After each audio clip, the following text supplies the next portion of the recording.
Bonjour, je suis Stanislas de Pellichy, je suis Head of Sales d'Oblige, j'ai 42 ans, donc Head of Sales c'est directeur commercial. Oblige c'est une jeune start-up qu'on a fondée il y a plus de 2 ans et demi avec des avocats, que moi j'ai rejoint en tant qu'associé pour m'occuper de toute la conquête commerciale.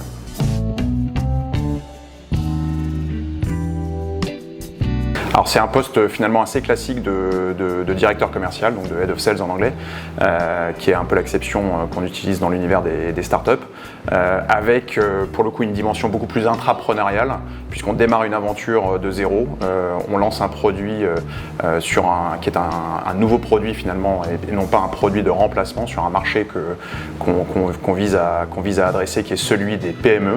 Et donc tout l'enjeu pour nous c'est de trouver notre marché, parmi cet océan d'entreprises, puisque s'attaquant finalement à l'univers et au marché des PME, on s'attaque à un marché extrêmement atomisé, extrêmement fragmenté.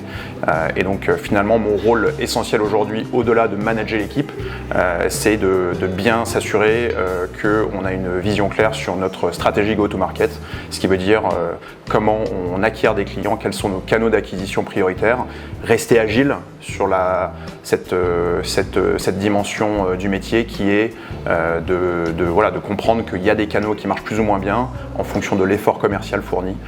Donc mon rôle principal c'est de surveiller la bonne progression sur les différents canaux d'acquisition, direct, indirect, les partenaires, etc.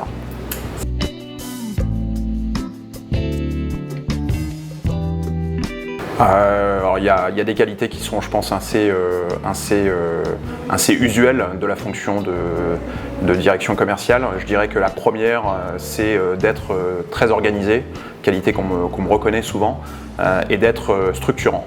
Structurant déjà pour son organisation personnelle, et puis ensuite structurant pour les équipes qu'on a à manager au quotidien. Créer ce que moi j'appelle souvent un cadre structurant, qui est différent un cadre, c'est différent de barrières. Quand je dis un cadre, c'est différent de barrières, c'est créer un espace dans lequel les collaborateurs peuvent s'exprimer, créer un espace dans lequel les collaborateurs peuvent prendre des initiatives, mais sans mettre trop précisément de barrières. Donc c'est un juste équilibre entre créer de la structure et ne pas tomber dans un excès de process et un excès de barrières, justement, pour que les collaborateurs puissent s'exprimer librement. Je dis souvent à mes équipes, quand tu mets trop de barrières, au milieu tu as des moutons, et nous on attend des collaborateurs dans une entreprise, spécialement dans un univers de start-up, qu'elles puissent pleinement s'exprimer en toute autonomie et prendre leurs responsabilités et agir finalement un peu comme des mini-patrons d'entreprise ou des mini-managers, chacun dans leur domaine respectif. La deuxième qualité, je dirais, qui est un peu en lien avec la première, c'est avoir un esprit intrapreneurial. C'est un peu un terme à la mode en ce moment dans le monde de l'entreprise et qui colle bien avec ma vision des choses. C'est laisser aux collaborateurs l'opportunité de pouvoir faire finalement ce qu'elles jugent utile. Ça veut dire que les collaborateurs prennent pleinement acteurs de leur mission et ne deviennent pas simplement des simples exécutants.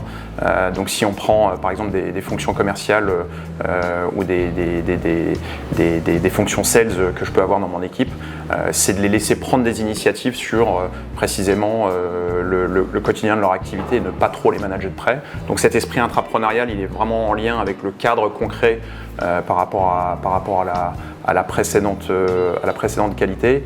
Et je dirais que la dernière qualité, c'est la conscience de soi, ce qu'on appelle le self-awareness en anglais.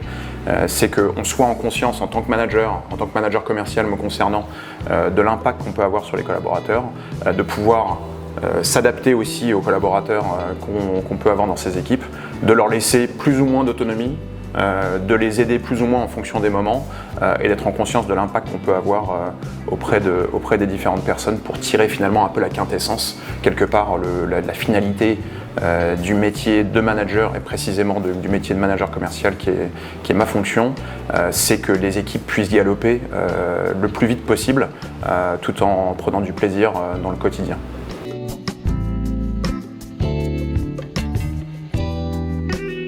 Alors mon outil de travail préféré, alors aujourd'hui on vit dans une ère où les outils digitaux sont pléthorique. Donc finalement, on commence à rentrer dans un contexte où trop d'outils quelque part tuent un peu la productivité au quotidien. On a une juxtaposition quelque part d'outils et oblige la startup dans laquelle on est finalement est un outil digital au service des PME parmi d'autres. Mon outil préféré, je dirais que c'est le CRM. On utilise HubSpot chez Oblige, qui est un CRM ultra puissant, ultra connecté à plein d'applications tierces. C'est mon outil préféré parce que ça me permet, en tant que Head of Sales, de pouvoir suivre le contenu qualitatif de l'effort quotidien, hebdo, fait par les équipiers. Et quand je dis contenu qualitatif, je parle de manager finalement la qualité et du travail de fond qu'ils font, précisément, ce qui veut dire qu'on ne mesure pas spécialement que l'output et le résultat final, combien tu as vendu d'abonnements, quel est le chiffre d'affaires réalisé sur les dernières semaines ou le dernier mois ou sur le trimestre, mais on va manager, on va mettre davantage de focus, en tout cas c'est ma marotte, mettre davantage de focus sur le contenu du travail du commercial concerné, du sales concerné, combien il fait de rendez-vous, combien il a de rendez-vous qualifiés, quelle est la construction finalement de son portefeuille actif d'affaires, quelle est son émission d'affaires, quel est le nombre de contacts générés. Finalement, c'est manager le comment et pas manager le combien. Et c'est pour ça que j'aime beaucoup le CRM comme outil au quotidien.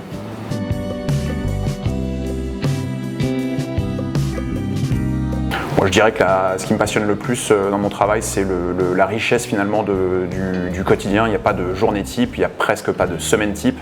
Là, en l'occurrence, la création d'une aventure, la définition au quotidien finalement d'un cap qu'on adapte en fonction des succès ou des échecs qu'on peut rencontrer, la richesse des interactions humaines avec les collaborateurs, les clients. Finalement, c'est ce contact permanent entre de l'interne et de la gestion RH interne classique, de l'externe avec une prise directe avec les clients et finalement toute la création de valeur autour d'une aventure entrepreneuriale qui est passionnante et qui fait que finalement, que ce soit dans une entreprise très établie et des fonctions de direction commerciale que j'ai pu connaître par le passé, dans des entreprises beaucoup plus traditionnelles comme Otis où j'ai commencé ma carrière, ou que ce soit aujourd'hui dans un univers beaucoup plus dynamique et innovant et quelque part excitant, c'est je pense la diversité des missions qui est le plus passionnant.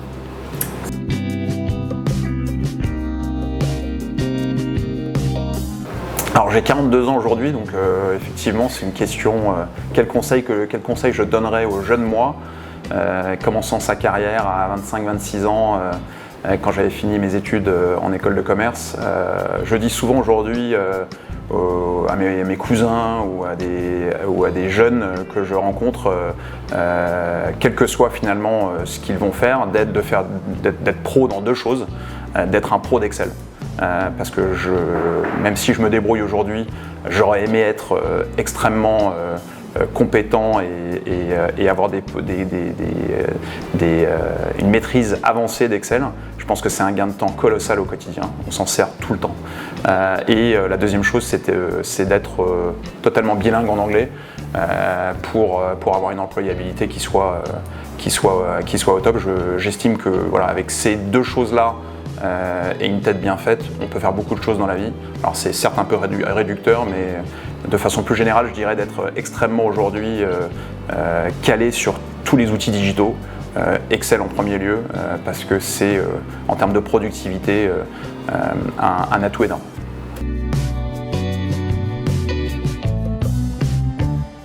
Ouais, effectivement, ma journée type, j'en ai pas vraiment et c'est un peu ce qui me drive au quotidien. Je parlerais plutôt de semaine ou de mois type. Je pense que ce qui est important et ce que je m'astreins à faire, c'est de me bloquer en fait des plages dans ma semaine. Alors évidemment, le début de semaine est plutôt axé sur des réunions de lancement de semaine, nos temps forts de la semaine, évidemment fixer les priorités qu'on peut avoir pour l'équipe. Donc ça c'est un peu le rythme classique que beaucoup de managers ont, avec des préférences sur les jours plutôt début de semaine, fin de semaine, bref. Donc je parlerai plutôt de semaine type avec évidemment des plages dédiées pour des réunions clients, du temps dédié pour la gestion de l'interne. Moi j'organise ma semaine, que j'ai des rendez-vous physiques ou pas, j'organise ma semaine comme si j'avais des rendez-vous dans mon agenda, de sorte à pouvoir m'astreindre et m'organiser. Et ça me crée, on parlait de ce côté structurant tout à l'heure, ça me crée en fait finalement un fil conducteur de ma semaine qui est bien équilibré entre de l'interne, gestion des équipes, des éléments sur la partie de stratégie commerciale, évidemment du temps dévolu aux clients, etc.